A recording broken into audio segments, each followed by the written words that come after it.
One thing that I find really helpful when I'm trying to learn a new topic or improve my skills in Sarah or just have fun is to play a game.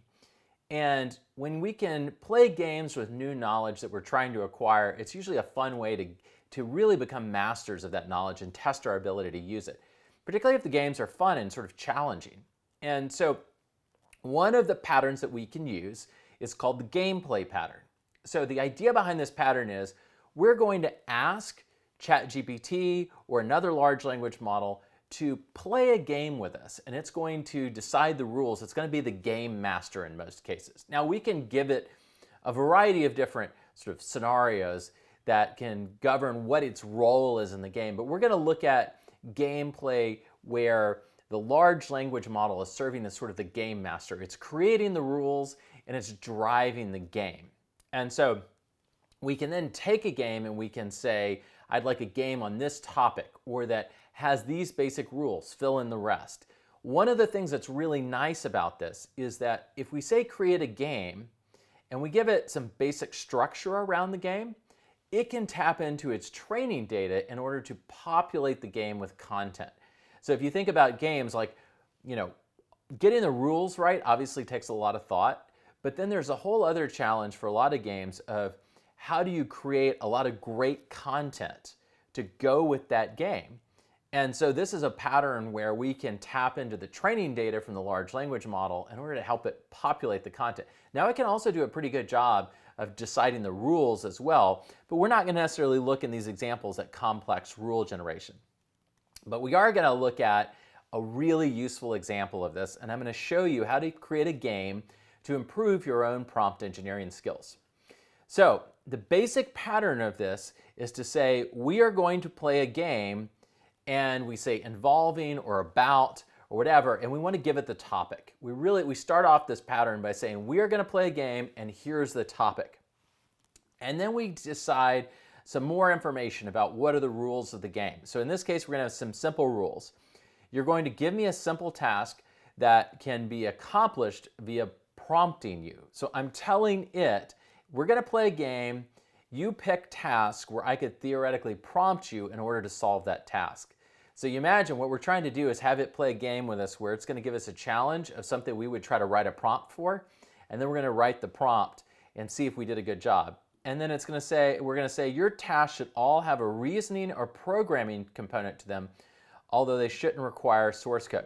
Now the reason I do this in this game is you get more interesting questions in my experience if you have some logical component to this. Remember, we talked about prompts as a way of programming a large language model, that everybody can be a programmer, and that's what we're trying to get at.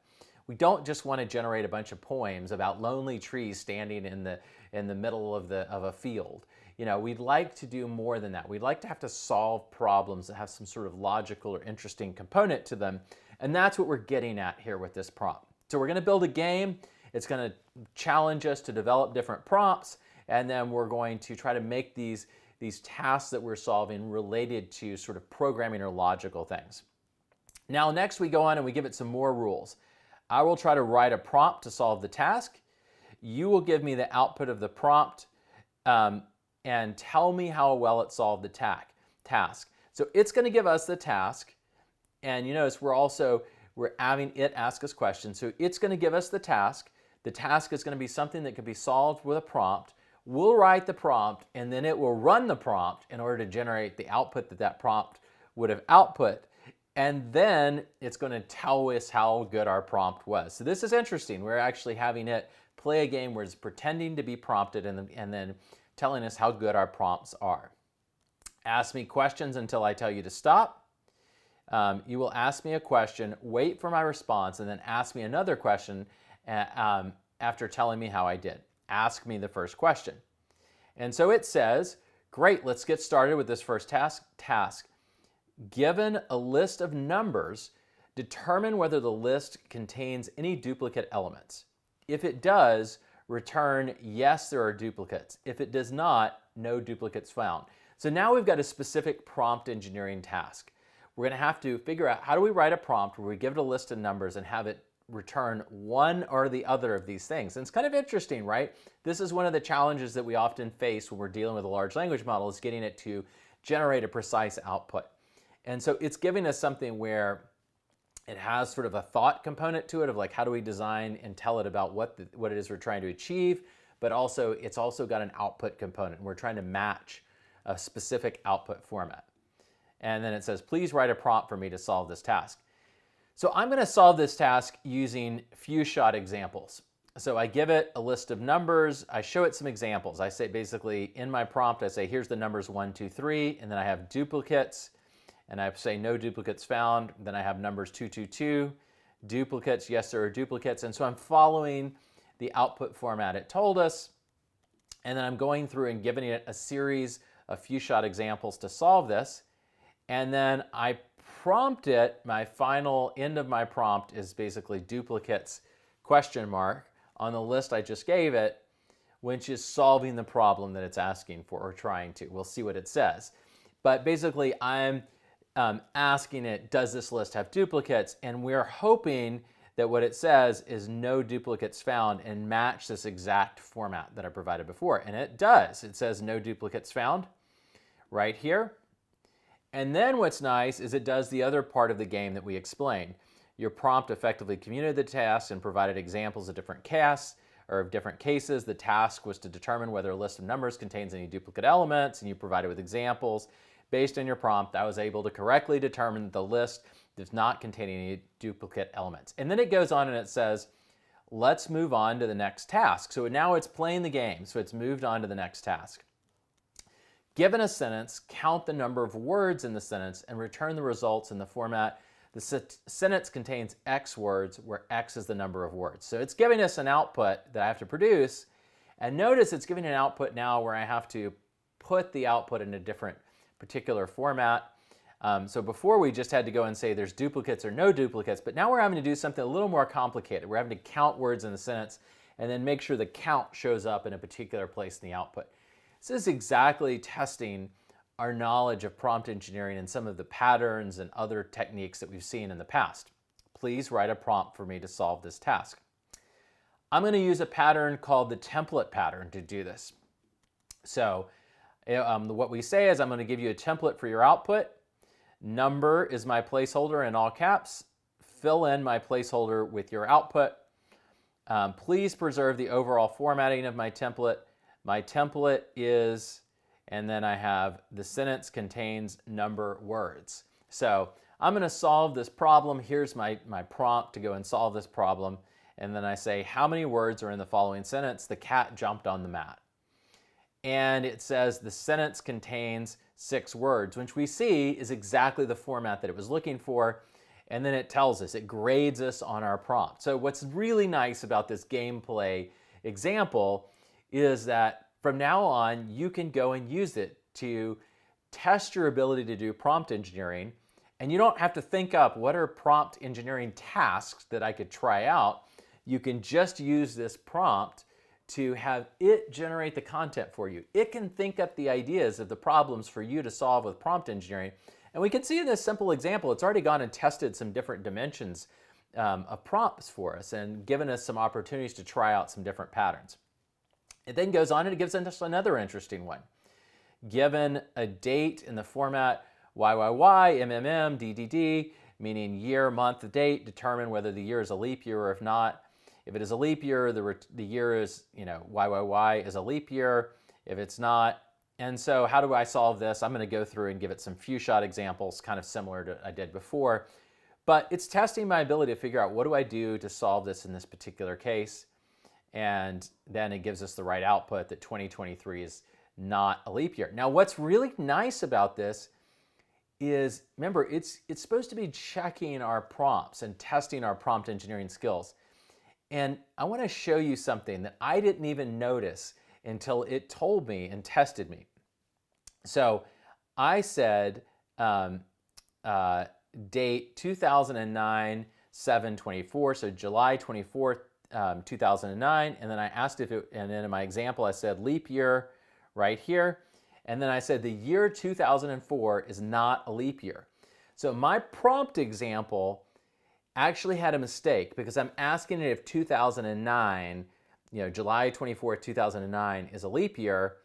And then in my example, I give it the wrong template. I say the year 2004 is not a leap year. It should have been the year 2009 is not a leap year. And then it actually notes that right here. It says there's a small typo in the third example. The year 2004 is not a leap year should be the year 2009 is not a leap year. But this did not affect my ability to understand and respond to the task. But it does give me feedback on my prompt engineering. It also shows me I need to be careful about the examples I'm giving it. If I make a mistake in my example, in this case I got lucky and it didn't affect things, but it could in future ones. It then goes on, gives me a new one, which I didn't actually go and solve. Given a string of characters, determine whether the string is a palindrome. The string is a palindrome. If the string is not a palindrome, return this string is not a palindrome. Replace string with the actual string. So it's getting a little repetitious in here, but we could go in and inject additional sort of ideas to help tailor the output even more.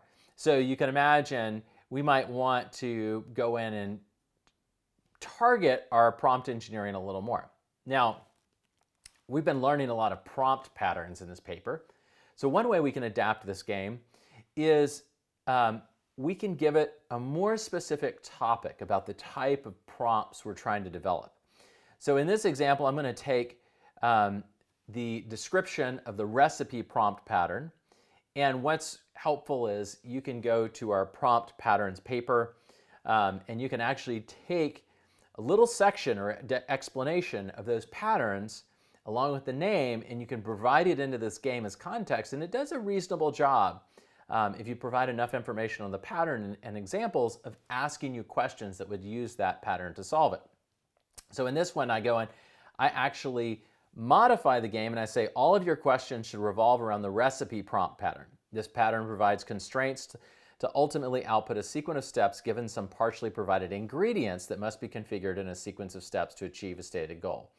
The pattern is not about cooking per se. Now I added this in here because I knew in my heart that it was going to want to ask me cooking questions, which that's fine, but I've done enough of those. But creating a complete sequence of steps to achieve a goal given an incomplete list of intermediate steps. So I really want to use this. Cooking is obviously a natural way of talking about recipes, but I don't want it to clue in too much on that. I'd rather do some other interesting tasks.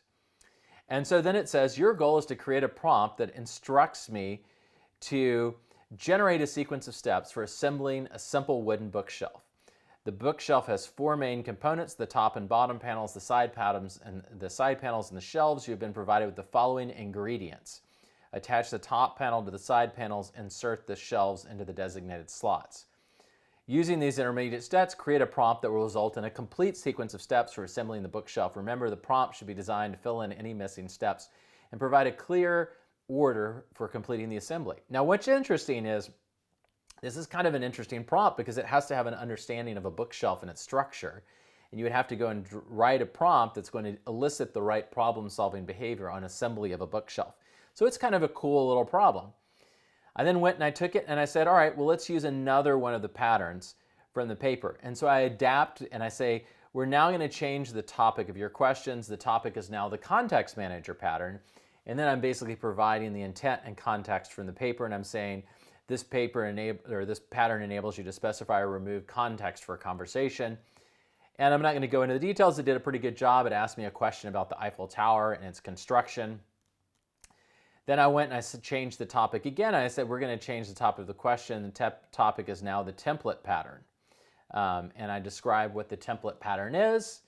And it actually does something that follows what is exactly said in here, which is you might want to generate a URL. So we might get all URLs, so we might want to tweak this a little bit, but it does a good job. It then gives me a task. Your goal is to create a prompt that instructs me to generate a URL for a product page on an e-commerce website. The URL should follow a specific template structure, and it gives me the structure, product ID/name. The product ID and product name are placeholders that need to be replaced with the actual values. So you can see how I've got this game. It can test me on prompt engineering. So I'm learning about prompt engineering. It can actually give me helpful feedback. It caught a typo in my few shot examples. And then I can go and tweak it. I can say, okay, now the topic is we're going to do a game based on this particular prompt pattern. Now we're going to do one based on this pattern. And what you'll see is you'll get interesting content that will come out of it and challenges of things that you can try to prompt. Now, they may not all be good. They may not all be interesting. You may get in a rut where they're kind of like getting repetitive. But that is on you then to think about what additional information do you go and inject into this game to make it fun again or to make it more variable. I was pretty surprised at the quality of questions that I got, and it brought in a lot of topics, like assembling a bookshelf is not one I would have thought about. That's certainly an interesting one. Or when it asked me about information related to the Eiffel Tower and its construction. All of these things are kind of bring fun to the game. Or is it a leap year or not? All of these things are kind of interesting ways. And all I did is gave it kind of the base rules and then the topic area, and then it pulled in all this information to populate the game with things that kind of help keep me engaged. New content, new ideas to challenge me and make me have fun. And in this case, writing out the rules is a lot easier than thinking up all the content for the game, which it does really effectively. Getting a large language model's output in exactly the format that we want can be a challenge sometimes. So the next pattern that I'm going to teach you about is going to help you get exactly the format you're looking for and tell ChatGPT where you want the information that it's producing put into the format. So you're basically going to give it a template, and then ChatGPT is going to go and fill in your template. Just like you might do with an assistant where you'd say, here's the template that I use for creating these form letters, and here are my different placeholders within my template, and then your assistant could go in and fill in that template. And that's exactly what we can do with the template pattern. So the idea behind this pattern is we would like a specific template followed for our output, and we can describe that template to ChatGPT and then have it produce all of its output using that template. Now, we could do this with other approaches like few shot examples, but we're going to do this with the template pattern in this example. So here's what the template pattern looks like. We say, I'm going to give you a template for your output. We're cueing the large language model that there is a template that's going to be in play and it needs to follow it. Capitalized words are my placeholders. So we're telling it, when you look at the template, if something is capitalized, that's something that you're going to replace with the content that you're generating. Fill in my placeholders with your output. So there's our cue to it to go and replace the placeholders. And please preserve the overall formatting of my template. We don't want ChatGPT to just decide on its own what the format should be and ignore everything that we're giving it in terms of instructions. And then I say my template is, and I've got this sort of funky little template down here, and I'm going to talk through it. So I have question with 3 asterisks in front of it and then 3 asterisks following it. Now what this is going to do actually is this is using some knowledge of how ChatGPT in the ChatGPT interface formats the information that we see. So those 3 asterisks are basically going to mean you're going to italicize and bold this as like a heading. So it's going to say question, and it's going to be in italics, and it's going to be in bold. And then we want it to fill in a question. So question, which is in all caps. And notice we're differentiating between things that are part of my template and things that are capitalized, which are things that are placeholders that it's going to fill in. And then we're saying answer, similarly, it's going to be in italics and bold. And if you want to figure out how this works, this is called Markdown. So we're basically, ChatGPT is rendering the output to you in Markdown. So I'm just using this knowledge to help me out a little bit. And so I'm creating a template that includes Markdown. And then we're using a placeholder for answer. Now, you can guess I'm going to have it generate questions and answers. This is what's going to come next. But right now, I'm just telling it what the template looks like. Here's what my template is going to be, and I'm going to ask you to fill it in. And then I tell it, I will give you the data to format in the next prompt. Create 20 questions using my template. And of course, it says it's happy to do that. So then what I did is I pasted in from Wikipedia an article on Paleo Indians. my son was studying Paleo-Indians at school, and so I thought it would be fun. Can I generate some questions about Paleo-Indians for him and see if he can answer them or learn more? And it might be interesting to talk about these questions. And so I paste that in, and then what we see is we get output that follows the template that we gave it. So if you remember, the first thing was question, and it was not in caps. So this was something we wanted it to preserve. And then we had question in all caps. And ChatGPT has generated a question about the Paleo-Indians. Who were the Paleo-Indians? Now, interestingly, it has decided to put this in all caps too, which actually kind of works for the format. I didn't actually mean for it to put it in all caps, but it works. And then I had answer, which was not capitalized. And then I had answer with something to be filled in that was in all caps, and it fills in the answer. So it's creating questions about Paleo-Indians. Who were the Paleo-Indians? And then it's filling in the answer to the question. But the whole thing is structured using my template. And I told it generate 20 of these questions. And so it's basically repeated my template 20 different times, but filling in the content. Now, notice these are like really powerful placeholders. The placeholder I gave it was question. And so it has to understand what is the meaning of the word question. It looks at and has to understand to some degree, and people may argue it's not really understanding anything, it's doing something else. I'm going to talk about it in terms of understanding because I think that's a natural way to talk about it. If we later discover it doesn't really understand, it doesn't matter. The template pattern is a great way of using this, and it's easier to talk about it in terms of understanding. So it's understanding the placeholder, that it means question, that your question that you generate should go here. And then it's understanding answer. Answer is where the answer to the question should go. And it knows from my prompt that it's supposed to generate 20 of these questions based on the content I'm giving it. So it's extracting 20 questions about the Paleo-Indians and producing the question and the answer and formatting it according to my template like we see here. And we get a bunch of questions that we could go and then have a discussion about. So there's a first example of it. We can also go and take it and say, take this a little bit further. So I took my colleague Doug Schmidt, and I imagined like, well, what if I wanted to go meet Doug Schmidt for the first time, and I wanted to try to know something about him and have something to talk about and make sure I was versed on his background so I could intelligently talk about what he was doing, what he was interested in, his background. And so I just took his web page here. Now, ChatGPT explains to me, hey, I may not have a version of this web page before 2021. It's kind of fascinating that it actually is able to take information from a web URL. It's a little trick. It may not be up to date. Of course, you should, if you're going to use this before meeting somebody, own the information and make sure it's actually correct, but it could give you a starting point. And so then it goes and generates 20 questions using the format that I gave it about my colleague, Doug Schmidt. Now, looking at the questions so far, they seem pretty good.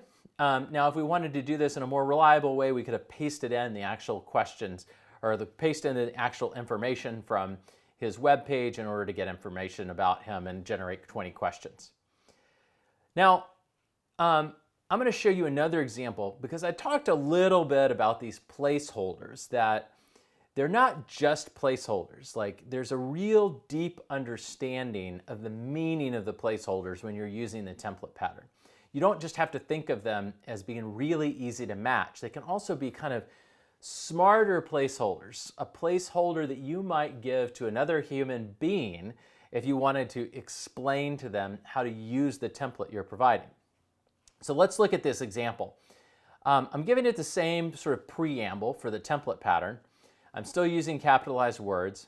I'm still using Markdown to try to get this formatted in a way that I want. In this case, it's going to create headings wherever I have these hashtags.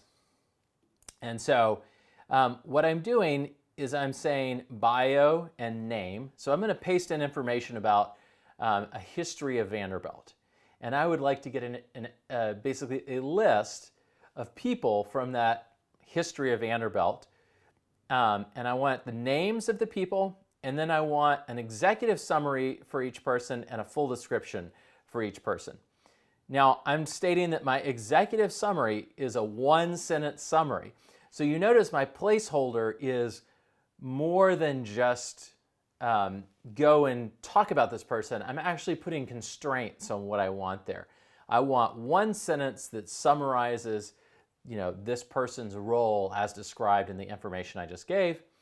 And then for full description, I say I want a one-paragraph summary. Now you can imagine you could go and capitalize a complex set of instructions. A one-paragraph summary that only considers their history as part of Vanderbilt before 1800.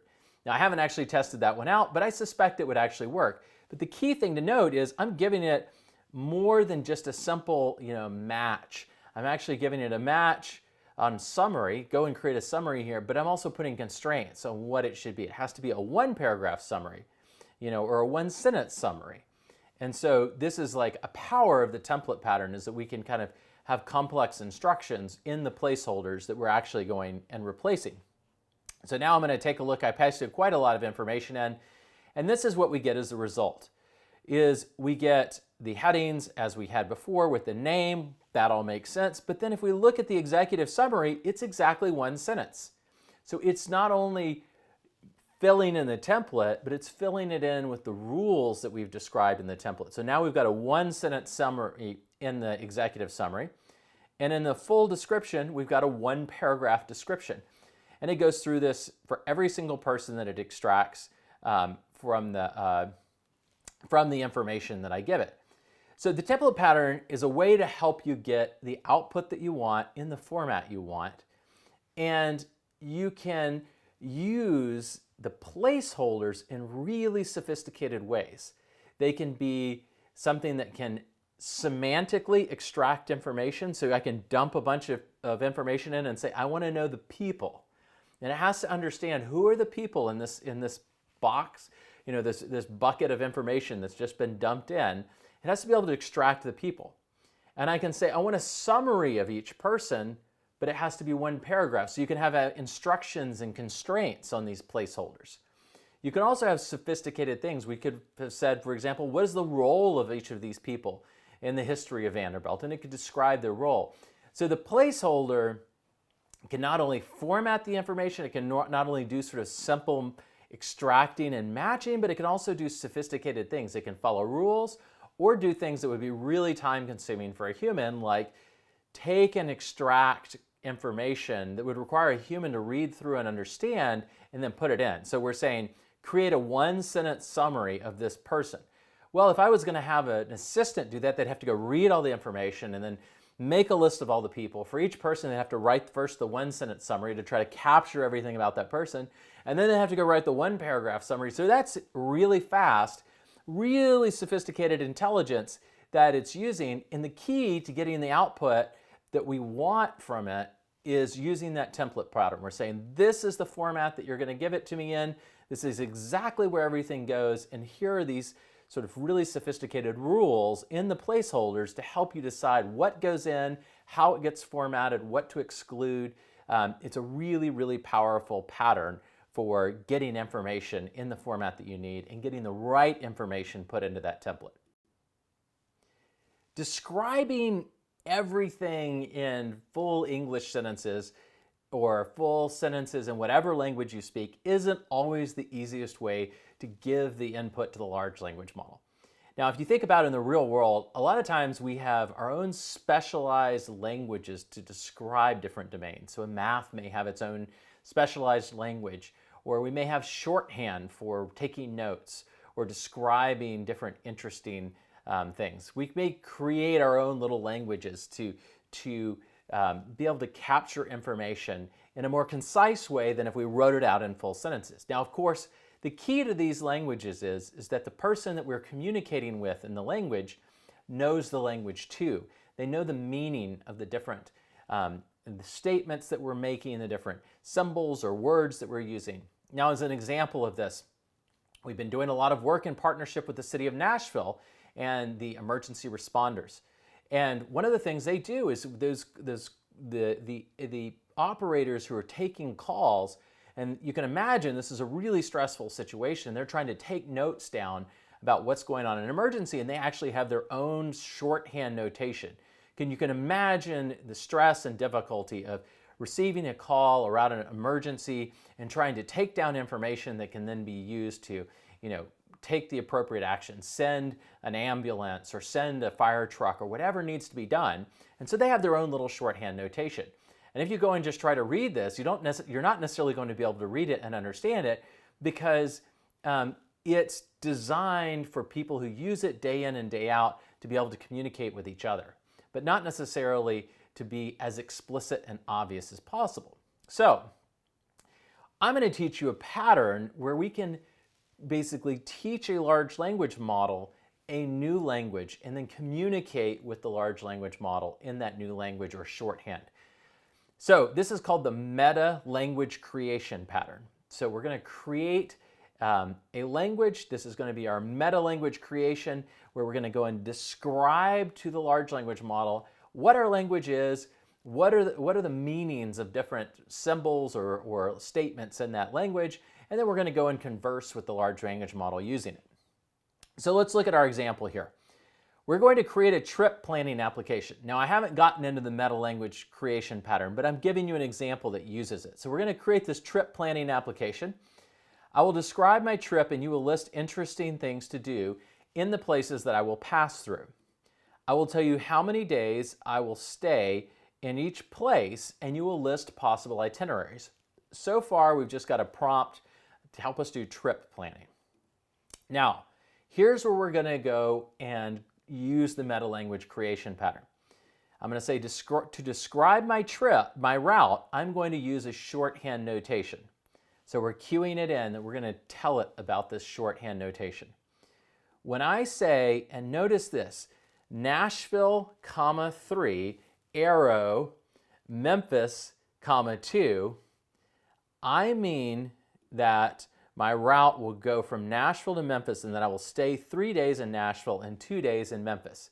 Now, I want to kind of draw your attention to something here. Notice that I'm starting off by saying, when I say this, here's an example of my new language that I'm creating, or my new shorthand that I'm creating.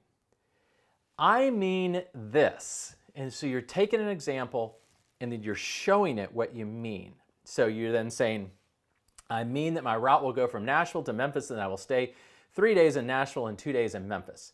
So you're giving it basically a translation. Now, another way to think about it, this is similar to few shot examples. You're saying, here's an example of, input, here's the example of the output, or here's the example of a comment on a movie, here's an example of the sentiment analysis for that comment. You're kind of doing something similar, except what you're doing is you're saying, when I say this in my language, this is what I mean, and you're showing it the translation and the meaning behind it. The other thing to note is that my notation is much denser than the full English that I'm going to use. So it's Nashville, 3, arrow, Memphis, 2, and it's that short thing is describing this much longer basically statement that says my route will go from Nashville to Memphis, and I will stay 3 days in Nashville and 2 days in Memphis. I could write all this out, but I want to have my notation. Now it goes ahead and trip plans for me on Nashville and Memphis, and I'm going to skip that, and I'm going to go down to now where I have an actual just statement. So notice we've now programmed our new language. We've done the meta language creation pattern, and now the large language model understands our language. So we say Nashville, 0, and Nashville, 0 means I'm leaving from Nashville. I'm not going to stay there. I don't want you to trip plan for me in Nashville, which is an interesting thing that has to, consider that in the logic. I'm going to Dallas, 1, and then arrow, Granbury, Texas, 4. And so basically what I'm saying is my trip is going to go from Nashville, I'm not going to stay there at all, Dallas, I'm going to stay there 1 day, and then I'm going to stay in Granbury, Texas for 4 days. And it says, sure, since you mentioned that you won't be spending any time in Nashville, I'll focus on providing you interesting things to do and possible itineraries for your 1 day stay in Dallas and your 4 day stay in Granbury, Texas. So it then plans our 1 day stay in Dallas. We have a 1 day stay in Dallas. It describes what we're going to do on that day. It then describes for Granbury, Texas over here, it says 4 days, and then it describes what we're going to do in Granbury for the 4 days. Now, if I wanted to experiment with different itineraries and I wanted to really quickly have a shorthand for saying, well, what if I did this itinerary? What would I do? What if I did this one? It's a lot more condensed. Now, also, I have to admit, I'm a computer scientist and a programmer, right? So I like having things that look like condensed programming language instructions, but you can imagine a lot of people use shorthand notation, abbreviations. You can use them too in the language model. You just have to explain it to it, unless it already knows it. If you're using something that's well understood, you can just say, I'm going to use this language, or I want you to interpret this in the same way that you would interpret it in a math context, and you could explain what that means. So it plans our trip. Then here's where I go and try it again. Look, I'm getting a more complex statement. I'm saying I'm going from Nashville to Fairhope, Alabama, where I'm going to stay 3 days, to Gulf Shores, Alabama, where I'm going to stay 1 day, to Montrose, Alabama, where I'm going to stay 1 day. So now I've got a much longer statement, and if I had to write that all out in words, in full sentences, it would take a lot longer to write it out in full sentences. But I've described the language, and now this kind of crazy string that I've put together, it knows to take that and use it as the input for the trip planning. So now it says Fairhope, Alabama, 3 days, and it gives me my planning for my itinerary there. So it gives me my day 1, day 2, and day 3. It then says Gulf Shores, Alabama, 1 day, and then it provides my itinerary for that 1 day in Gulf Shores, and then it understands Montrose, Alabama, and gives me my 1 day stay in Montrose and gives me examples of things to do. So you can imagine that this is a really sort of helpful capability. You may want to go and start thinking about, how do I develop a shorthand notation for the tasks that I do really frequently with the large language model, and where it would save me a lot of time and effort if I could describe what I want using some shorthand, and maybe we can also describe it more precisely. Maybe there's a way to describe it more consistently. So if everybody uses the shorthand, the meaning is less ambiguous because we've already defined it in advance, and there's less variability in the explanation, or in the how you express it in the shorthand. So maybe you're an organization and you want everybody to express certain information the same way to make sure that the reasoning from the underlying large language model is consistent. And so now it's not always necessarily going to be consistent, but at least you would get the data, entered in a more consistent way. So you could define your own language for your organization for describing certain types of information, and teach that to your people so that when they go in and they enter in that information, you're going to have a consistent sort of semantics to what that information means. Now, if everybody goes and just describes it in English using whatever phrasing, whatever level of detail, etc., that they want, you may not get the outcomes you want from your prompt. So by having your own language or shorthand, you can help constrain how you define things, how you express information to the large language model, and hopefully help it reason better. Sometimes we know part of the solution that we need when we're working with a large language model. So we have a problem and we know some of the steps or some of the pieces that we want involved in the solution, but we don't know the full solution. And what we need is the large language model to help us fill in the blanks, to put together the missing steps, basically to complete the recipe. Give us the detailed set of steps that take the ingredients that we have or the bits of information we know about how to cook this particular dish and fills in all of the gaps. And so the recipe pattern is a pattern for doing this. We give the large language model some goal that we're trying to achieve, and we give it the parcel set of steps that we know that we're going to have to involve in creating the overall sort of solution, the recipe, the goal, whatever it is. We're going to give it part of what's needed and ask it to fill in the rest. So this is really a way of getting the large language model to help us fill in our gaps in a process, or gaps in our knowledge about a series of steps that need to be taken. So the recipe pattern can be really useful. And I'm also going to show you that our sort of intuitive shorthand for describing gaps and ways that we talk about things that we know are part of a process or part of a series of steps, but we don't know the exact details, that our intuitive way of expressing that is actually something that the large language models like ChatGPT can understand. So let's take a look at an example of this. So we're going to say we're going to add a feature. So we're going back to our trip planning application. And we're going to say, I will tell you my start and end destination, and you will provide a complete list of stops for me, including places to stop between my start and destination. So notice what we're doing is we're providing essentially an incomplete recipe. We're saying, here's where I'm going to start, here's where I'm going to get to, but I need to know what goes in between. And it goes back and it takes one of our prior examples of going from, or actually it creates its own example of traveling from Nashville to Atlanta, and notices that you're going to go through Chattanooga on the way, which is true. If you're going to drive from Nashville to Atlanta, you're probably going to drive through Chattanooga, and it suggests things that you could do, like going to the Tennessee Aquarium in Chattanooga or Lookout Mountain. So where it gets interesting is, if you remember back to the trip planning application, I taught it my own language for describing my trips. And so I used the meta language creation pattern. Now I'm going to combine the meta language creation pattern and the recipe pattern to do something interesting.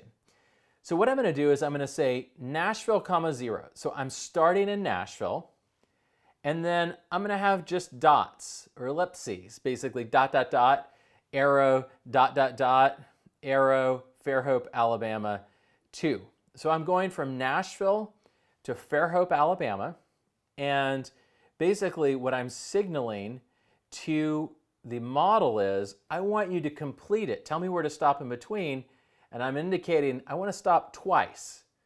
I'm willing to make 2 stops in between, but I don't know where. You fill in the recipe that gets me from Nashville to Fairhope and has 2 stops in between.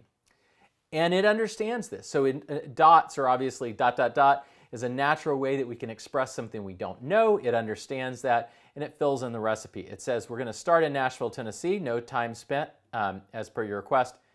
I highly recommend spending time in Nashville, Tennessee. I live here, so all of my trips start with not staying in Nashville, because I'm always here. Well, not always, but a lot of the time. And then it fills in the 2 stops for us. It fills in Birmingham, Alabama, and Montgomery, Alabama, which are both between Nashville and Fairhope if you take the most direct route. And then the end is going to be Fairhope, Alabama. So you notice it's basically understood the constraints that we placed on it. We said Nashville, 0, arrow, and so we're using our language. We're just defining the starting point. We're then saying dot, dot, dot, meaning this is something I don't know. It's a blank spot in my template or my recipe. So you need to fill in this recipe with where we should stop here, and then arrow, dot, dot, dot, and I'm saying here's another blank spot where I don't know what should go here in the recipe, fill it in, and then arrow, Fairhope, Alabama. And so it's gone, and we're using the recipe pattern here to get ChatGPT or another large language model to complete our request. And if we went and we did this again, so if we said, LA, and let's just do 1, and then we said dot, dot, dot, dot, dot, dot, dot, dot, dot, and we'll see how it interprets this, because I think it's unclear to me what it even means. And then we said we're going to go to New York. Let's see what it interprets this as. And so it now starts giving us a trip saying, okay, here's where you're going to start, Los Angeles one day, then you're going to go to Las Vegas, Grand Canyon, Santa Fe. I'm curious if it'll, how many stops it's going to have. So you notice that when I did this one, I had 4 placeholders here. I'm getting more than 4 placeholders in between, because I kind of expressed that I wasn't really sure. Like I don't have dot, dot, dot, arrow, dot, dot, dot, arrow, and then I'm there. I just have dot, a whole bunch of dots, which is much more indefinite, which is exactly what I wanted it to do, interestingly enough, and I didn't know if it was going to get there. But I was basically expressing, I'm going to go from LA to New York. I'm going to have a bunch of stops in between. I don't know what they should be. Plan my trip for me. Here's how long I'm going to stay in LA. Here's how long I'm going to stay in New York. And everybody can argue with how long I'm spending in each place. They're all wonderful places, but it interprets the missing pieces of my recipe. It probably also knows that I'm going to need quite a few stops if I'm going to make this a leisurely drive from Los Angeles to New York, and it fills in a whole bunch of different places that I could potentially stop along the way in order to have an interesting trip from Los Angeles to New York if I run a very long road trip as a vacation. And so this shows you how the recipe pattern works. You give the large language model the goal that you're trying to achieve, the pieces that you know need to fit into the solution, or the steps that have to be there and where they're going to be placed. And then you ask it to fill in the rest. And you can use ellipses or other types of things to indicate places where you don't know what's going to be there and you want it to fill it in. And it'll go and complete the recipe for you using the recipe pattern. Brainstorming different approaches to solve a problem is a really, interesting way of using a large language model, and one of my favorite uses for it. So something that I really like about large language models is that I can come up with a problem that I want to solve, and I can rapidly come up with different ways of solving that problem, and I can test them out and get feedback. Now, one way to do that is using the alternative approaches pattern. So the idea behind this is we're going to have the large language model within some particular scope always suggest alternative approaches for solving a particular problem or performing a particular task. That is, we always want it to give us good ideas. Now, I say good ideas, they may not be good, they may not even work, but kind of like brainstorming in a group. You may have a lot of different ideas, some of them may be great, some of them may be terrible, but just the fact that everybody's thinking through ideas, throwing them up on a whiteboard or writing them down or talking about them can help you, do a better job of thinking through the problem and figuring out what is the right solution that makes sense. So I'm going to show you how to use the alternative approaches pattern to essentially perform brainstorming with the help of a large language model. Now, one of the things to note is just like if you get a group of participants that have different backgrounds, they may help you come up with ideas that you yourself would not have come up with. Well, a large language model was trained on a big corpus of material, and it's probably seen lots of problems and seen discussions of different solutions to that problem or different alternative approaches for a particular problem. So you can think about it, it is in some ways learned information about how to solve problems in different ways and can help us get access to that knowledge. Now, it may also have never seen the exact problem that we're asking it for, and it may be able to synthesize, using what it's seen in the past, interesting potential approaches. Even it hasn't seen the exact problem that we're working with. So let's start off with an example of this. We're going to do the alternative approaches pattern. We're going to say from now on, if there are alternative ways to accomplish the same thing, list the best alternative approaches. So this is a very generic wording for this. It's probably better to structure it very precisely to the task that you're working on, provide more rich sort of context. But I'm going to show you that even within a fairly generic wording, we can get this pattern to work for us. And then I'm going to say compare and I'll contrast the alternatives and ask me which one I want to use. So I'm adding a little bit to this pattern. I'm saying give me the alternatives, but also give me some information. Compare and contrast the alternatives.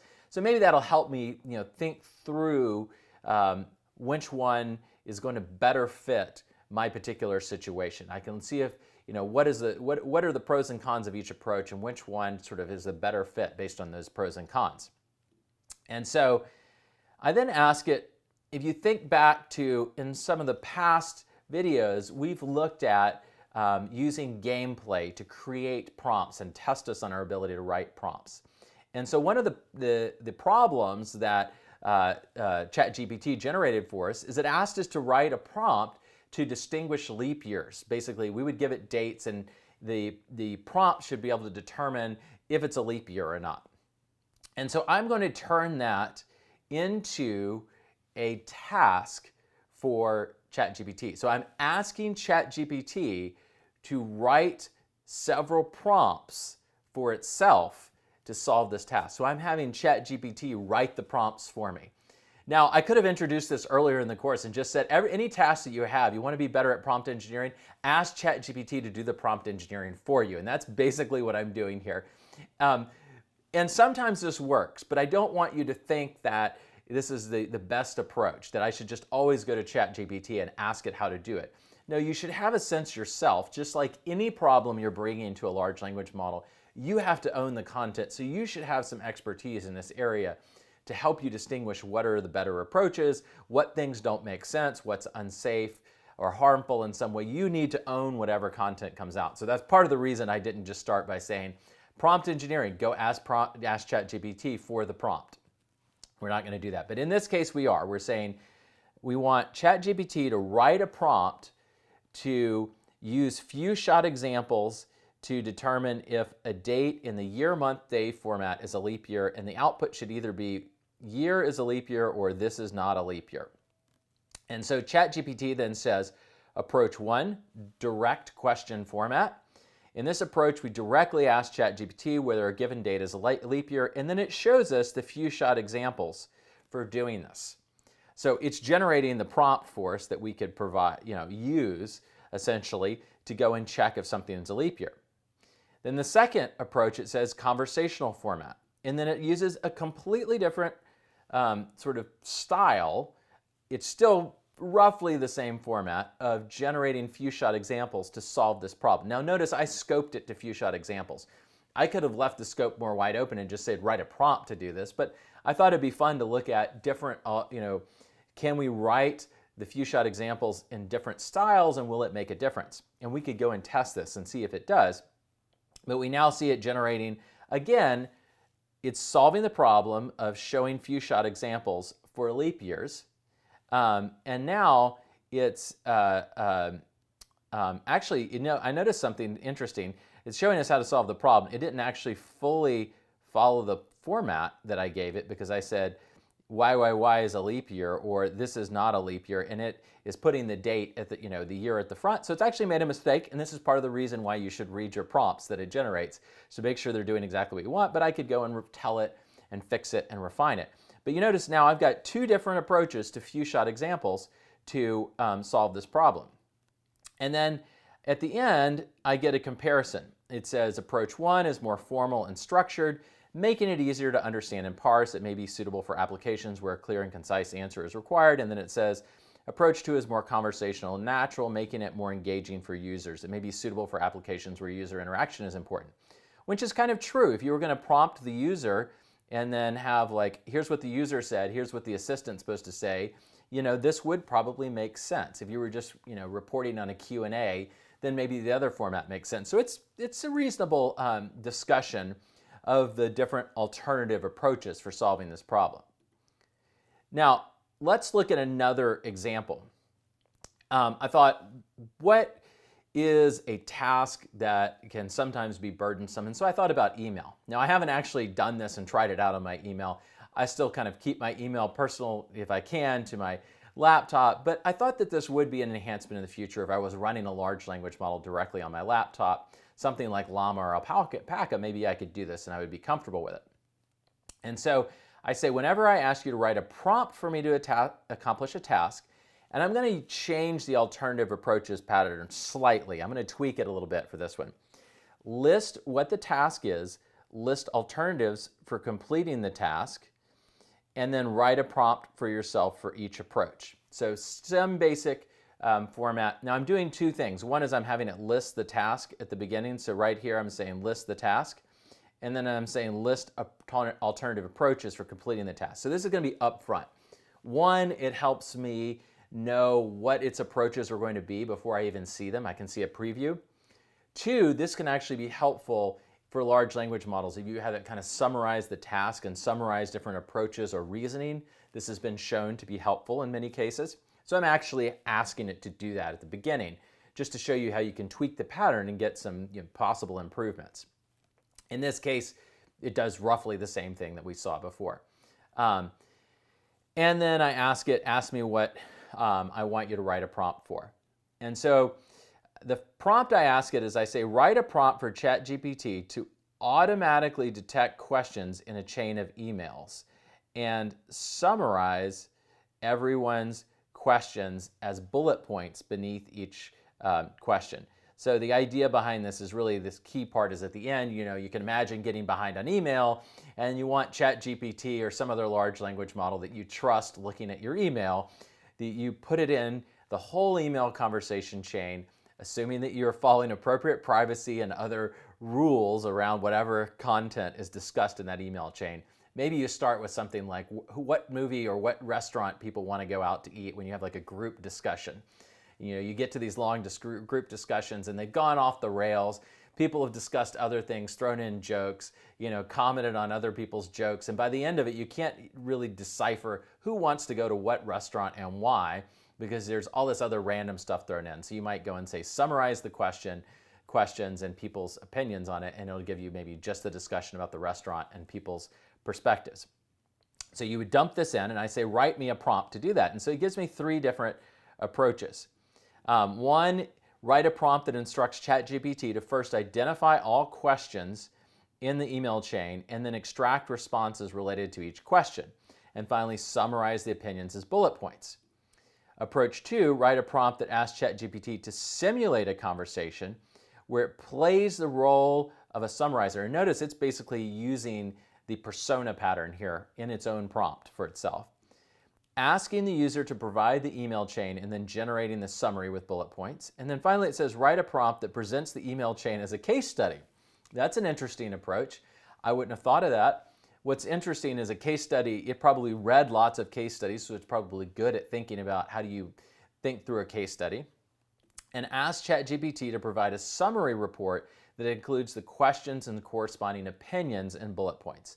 And then it gives me each of the different prompts. So ChatGPT, your task is to analyze the following chain of emails and identify any questions that were asked. For each question, please summarize the opinions expressed by the participants in the email chain as bullet points beneath the question. So it's generated its own prompt for itself. Prompt approach 2, ChatGPT, let's simulate a conversation where you play the role of a summarizer, and it goes on to discuss it, and then it has a slightly different format down here for how it wants things presented. And then finally, prompt for approach 3, ChatGPT, consider the following chain of emails as a case study. That's really interesting and a completely different approach. That's one I just would not have thought of from the beginning.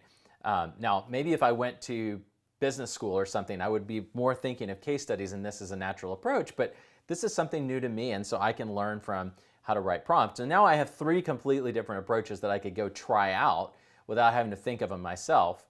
And I've also learned something, maybe case studies and presenting different points of view on an idea as a case study is a good way to get output from ChatGPT. Now, what would I like to do next? Well, I'd like to take my alternatives and I would like to evaluate them some way. And one way to evaluate output, particularly when it's just text and you want to figure out how good does it look, does it seem to solve the problem, is just use the large language model to evaluate its own output or to evaluate the output of another large language model. Now, usually you want to do this in a separate conversation, right?